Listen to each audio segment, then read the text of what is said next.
ఎవరి మీదైనా కానీ అక్రమ కేసులు, ఎవరినైనా కూడా భయంతో వాళ్ళని లొంగ తీసుకునే కార్యక్రమాలు ఇవి కనిపిస్తూ ఉన్నాయి. ఇలాంటి పాలనకు మన పాలనకు మధ్య ఈరోజు ప్రతి ఇంట్లో చర్చ జరుగుతూ ఉన్న నేపథ్యంలో ఈ ఎన్నికలు జరుగుతూ ఉన్నాయి. సో ప్రజల మన వైపు ఉన్నారు. ఫ్రీగా ఫేర్గా ఎన్నికలు జరిగితే 2.5 సంవత్సరానికే చంద్రబాబు నాయుడు గారిని ప్రజలు ఇంటికి పంపించే విధంగా ప్రజలు మ్యాండేట్ ఇచ్చే ఎన్నికలు కాబోతాయి. కానీ మనందరికీ తెలిసిన ఎక్స్పీరియన్సే, మనందరికీ తెలిసిన విషయాలే. చంద్రబాబు నాయుడు ఫ్రీగా ఫేర్గా ఎన్నికలు జరగనివ్వడు అని చెప్పి ఇవన్నీ మనందరికీ తెలిసిన విషయాలే. మొన్ననే మనం చూసినాం, ఉప ఎన్నికలు జరిగినప్పుడు ఎంపీటీసీ, ఎంపీపీలు ఎన్నికలు కానీ, మున్సిపాలిటీలు కానీ, జెడ్పీ చైర్మన్లు కానీ మన కళ్ళ ఎదుటే మనం అంతా చూసాం. మేయర్లు కానీ బలవంతంగా ఏ మాదిరిగా అధికార దుర్వినియోగం చేసి చంద్రబాబు నాయుడు గారు ఏ రకంగా దౌర్జన్యం చేసి, ప్రలోభాలు పెట్టి దౌర్జన్యం చేసి ఏ రకంగా ఎన్నికలు రిగ్ చేసే కార్యక్రమం చేసినాడో మనం అంతా కూడా చూసాం. ఇలాంటి పరిస్థితుల్లో ఎన్నికలు జరుగుతూ ఉన్నాయి. అందుకనే ఇక్కడ ఎన్నికల విషయంలో జాగ్రత్తలు తీసుకోవాల్సిన అవసరం చాలా ఉంది. ఎన్నికల్లో ప్రతి ఒక్కళ్ళం కూడా ఆషామాషిగా తీసుకోవాల్సిన ఎన్నిక కానే కావు. ఎక్కడైనా ఏ కాన్స్టిట్యున్సీలో అయినా కూడా ప్రతి ఒక్కరూ గుర్తుపెట్టుకోవాల్సింది ఏంటంటే, కార్యకర్తల కోసం మనం నిలబడే ఎన్నిక ఈ ఎన్నికలు అనేది ప్రతి ఒక్కరూ గుర్తుపెట్టుకోవాలి. గెలుపు ఓటమి పక్కన పెట్టేసేద్దాం. చంద్రబాబు నాయుడు గారు దౌర్జన్యాలు ఏం చేస్తాడో, ఎలా చేస్తాడో, ఏం చేస్తాడో, ఏ మేరకు చేస్తాడో వేరే విషయం. కానీ ఆ కార్యకర్తకు దౌర్జన్యం చేసినా మా నాయకుడు మాకు తోడుగా ఉన్నాడు అన్న భరోసా ఆ కార్యకర్త కలగాల. నన్ను ఓడించడం కోసం, ఒక చిన్న కార్యకర్తలైన నన్ను ఓడించడం కోసం చంద్రబాబు నాయుడు గారు ఇంత అధికార దుర్వినియోగం చేసినా కూడా మా నాయకుడు నాతోనే ఉన్నాడు అన్న భరోసా మీలో ప్రతి ఒక్కరూ కూడా ప్రతి కార్యకర్తకు కలిగించాల్సిన ఎన్నిక ఈ ఎన్నిక అనేది గుర్తుపెట్టుకోండి. అలా భావన వచ్చినప్పుడే రేపొద్దున మీ ఎన్నికల్లో ఆ కార్యకర్త మీకోసం రెట్టించిన ఉత్సాహంతో మీకోసం పనిచేస్తాడు అన్నది ప్రతి ఒక్కరూ గుర్తుపెట్టుకోవాల్సిన అంశం. ఇక్కడ ఈ విషయం నేను చెప్తా ఉన్నా.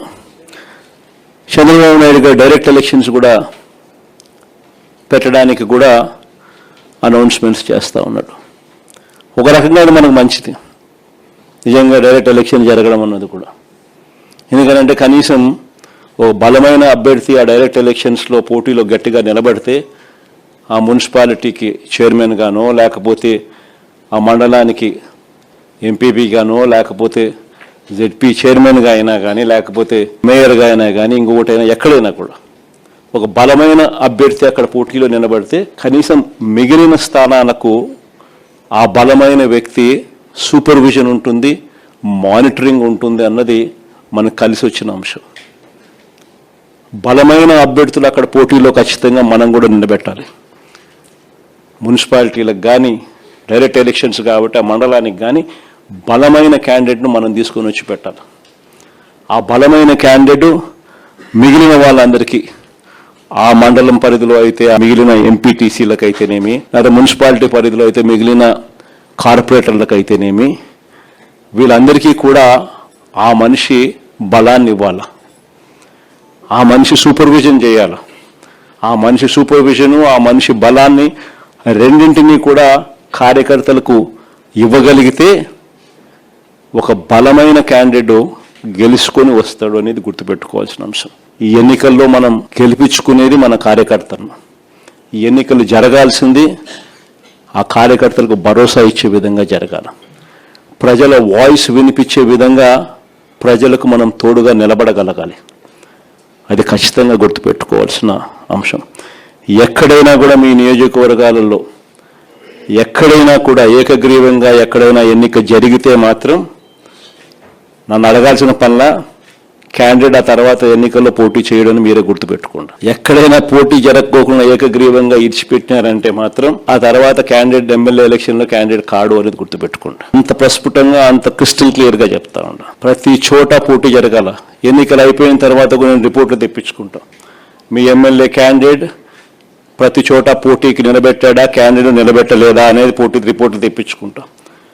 నిలబెట్టిన తర్వాత మీ ఎమ్మెల్యే క్యాండిడేట్ ఆ క్యాండిడేట్లకు ఏ విధమైన సపోర్ట్ ఇచ్చినాడు, సపోర్ట్ బాగా ఇచ్చాడా, బలంగా నిలబడ్డా మీతో పాటు, అవునా కాదా అన్న రిపోర్ట్లు కూడా తెప్పించుకుంటాం.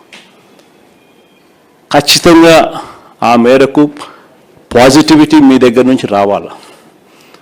ఈ ఎన్నికలు మన కార్యకర్తల కోసం గట్టిగా నిలబడితేనే కార్యకర్తలు మన ఎన్నికల్లో మన కోసం గట్టిగా నిలబడతారు అన్నది ప్రతి ఎమ్మెల్యే క్యాండిడేట్ కూడా తన సిస్టంలోకి జీర్ణించుకోవాల్సిన అవసరం ఉన్న అంశం. వెన్నుపోటు పాలన అన్న దాని మీద మన గ్రామ కమిటీల దగ్గర నుంచి, మన అనుబంధ విభాగాల దగ్గర నుంచి ఇవన్నీ కూడా ప్రతి ఊర్లోనూ కూడా క్యాంపెయిన్కు పోవాల్సిన అంశాలు. ప్రతి ఊరిలో కూడా వీళ్ళకి మెటీరియల్ కూడా కావాలి, ప్రతి ఇంటికి వెళ్ళాలి. వెళ్ళినప్పుడు చంద్రబాబు నాయుడు గారి పాలన మన పాలనకు సంబంధించి తేడాలు ఇవన్నీ కూడా చెప్పగలగాలి. వాటికి సంబంధించిన అన్ని విషయాలు కూడా మీ ద్వారా పార్టీ క్యాడర్కు మొత్తం అందుబాటులోకి తీసుకొచ్చే కార్యక్రమం చేస్తున్నాం. మన గుర్తింపు కార్డ్స్ అన్నీ కూడా తయారైపోయాయి.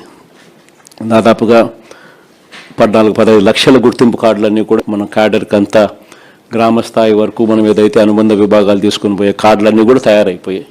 సో ఆ కార్డులు మనం డిస్ట్రిబ్యూట్ చేయడం కూడా ఇందులో భాగంగా కూడా మనం పెట్టుకోవచ్చు.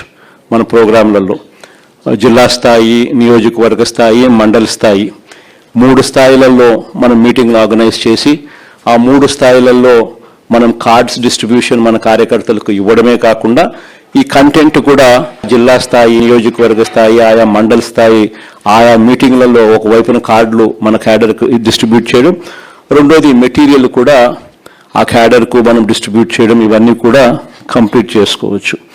ఇవన్నీ కూడా QR కోడ్తో కూడా ఉన్నాయి కాబట్టి ప్రతి క్యాడర్ కూడా తన ఫోన్లోనే డౌన్లోడ్ చేసుకునే వెసులుబాటు కూడా తనకు ఉంటుంది. ఇంకొకటి ఏమిటంటే వెరీ ఇంపార్టెంట్ విషయం ఏంటంటే ప్రతి నియోజకవర్గంలో కూడా ప్రతి MLA candidate legal cell, media cell ఈ రెండింటినీ కూడా వెంటనే స్ట్రెంథన్ చేసుకోవాలి. ఎందుకంటే ఇంకా రాబోయే రోజుల్లో వీటికి ఎక్కువ పని ఉంటుంది. రాబోయే రోజుల్లో పోటీ జరగనివ్వకూడదు అని చంద్రబాబు నాయుడు ఆరాటపడతాడు. సో మన క్యాడర్ మీద, మన వాళ్ళ మీద, మన మనుషుల మీద ఎక్కువగా దౌర్జన్య కాండలు చేస్తాడు. వాటి విషయంగా మన క్యాడర్ను మనం ప్రొటెక్ట్ చేసుకోవాలి, మన కార్యకర్తలను మనం ప్రొటెక్ట్ చేసుకోవాలి. ఒకవైపును ప్రొటెక్ట్ చేసుకుంటూ మరోవైపున ప్రతి ఇంటికి కూడా చంద్రబాబు నాయుడు చేస్తూ ఉన్న పరిపాలన మీద ప్రతి ఇంటికి తీసుకొని పోతూ క్యాంపెయిన్ మెటీరియల్ కూడా తీసుకొని పోయి ప్రతి ఇంటిని అవేర్నెస్లో క్రియేట్ చేస్తూ ఉండగానే మరోవైపున మన క్యాడర్ను కూడా మనం గట్టిగా ప్రొటెక్ట్ చేసుకోవాలి అని అంటే ఖచ్చితంగా లీగల్ సెల్, మీడియా సెల్ ప్రతి నియోజకవర్గంలో స్ట్రెంథన్ కావాలి. జగన్ 2.0 సూపర్ యాప్ కూడా ఎలాగూ ఉంది. మనకు సంబంధించిన వైఎస్ఆర్సీపీ టాక్స్ కూడా ఎలాగూ అందుబాటులో ఉన్నాయి.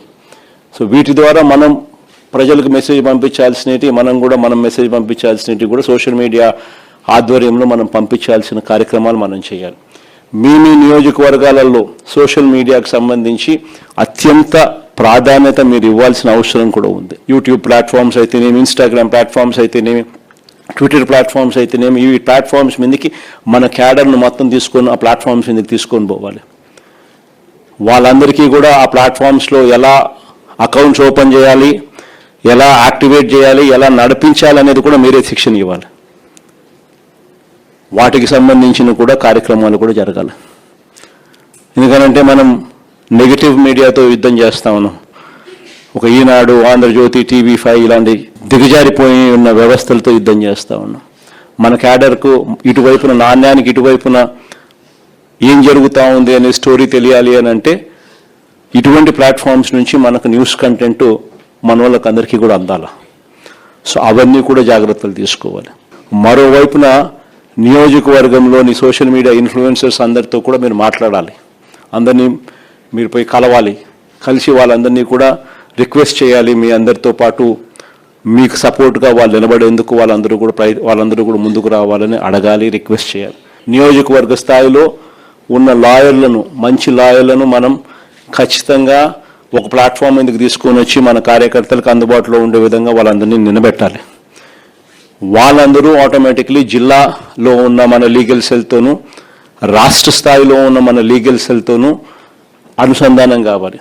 ఈ సోషల్ మీడియా కానీ ఈ లీగల్ సెల్ కానీ ఇవన్నీ కూడా మీ దగ్గర నుంచి జిల్లా స్థాయి నుంచి రాష్ట్ర స్థాయి దాకా కూడా అన్నీ కూడా అనుసంధానమై ఒకటిగా పనిచేయాలి.